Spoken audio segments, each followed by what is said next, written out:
আসসালামু আলাইকুম all viewers, আশা করি সবাই ভালো আছেন। আবার একটি ব্রেকিং নিউজ নিয়ে চলে আসলাম। এটিএম বুথ বন্ধ থাকবে 3 দিন আর রকেট বন্ধ থাকবে 24 ঘন্টা। ডাচবাংলা ব্যাংকের একটি নোটিশ জারি করেছে যে ডাচবাংলা ব্যাংকের এটিএম বুথ বন্ধ থাকবে 3 দিন আর রকেট বন্ধ থাকবে 24 ঘন্টা। তো চলুন বন্ধুরা বিস্তারিত জেনে নিই। ডাউন টাইম নোটিশ জারি করেছে ডাচবাংলা ব্যাংক।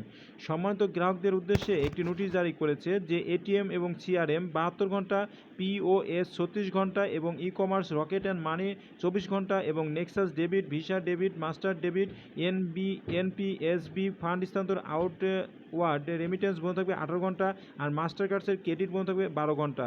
তো বন্ধুরা আমি আপনাদেরকে বলে দিচ্ছি, দেখুন আমি এই ভিডিও ডান পাশে দেখতেন এটিএম বুথ বন্ধ থাকবে 6 মে 2022 তারিখ রাত 12টা 1 মিনিট থেকে 8 মে 2022 তারিখ 11টা 59 মিনিট পর্যন্ত বন্ধ থাকবে। আর পিওএস বন্ধ থাকবে 36 ঘন্টা 6 মে 2022 তারিখ থেকে রাত 12টা 1 মিনিট থেকে শুরু করে 7 মে 2022 তারিখ দুপুর 12টা পর্যন্ত।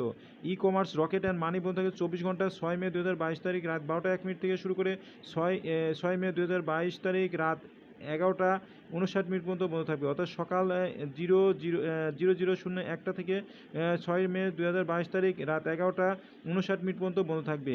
তো বন্ধুরা এইটা একটি সর্বশেষ একটি ভিডিও ছিল আপনাদের জন্য যে এটিএম বুথ বন্ধ থাকবে 3 দিন এবং 24 ঘন্টা রকেট বন্ধ থাকবে। তো সব ভালো থাকুন, সুস্থ থাকুন, আল্লাহ হাফেজ।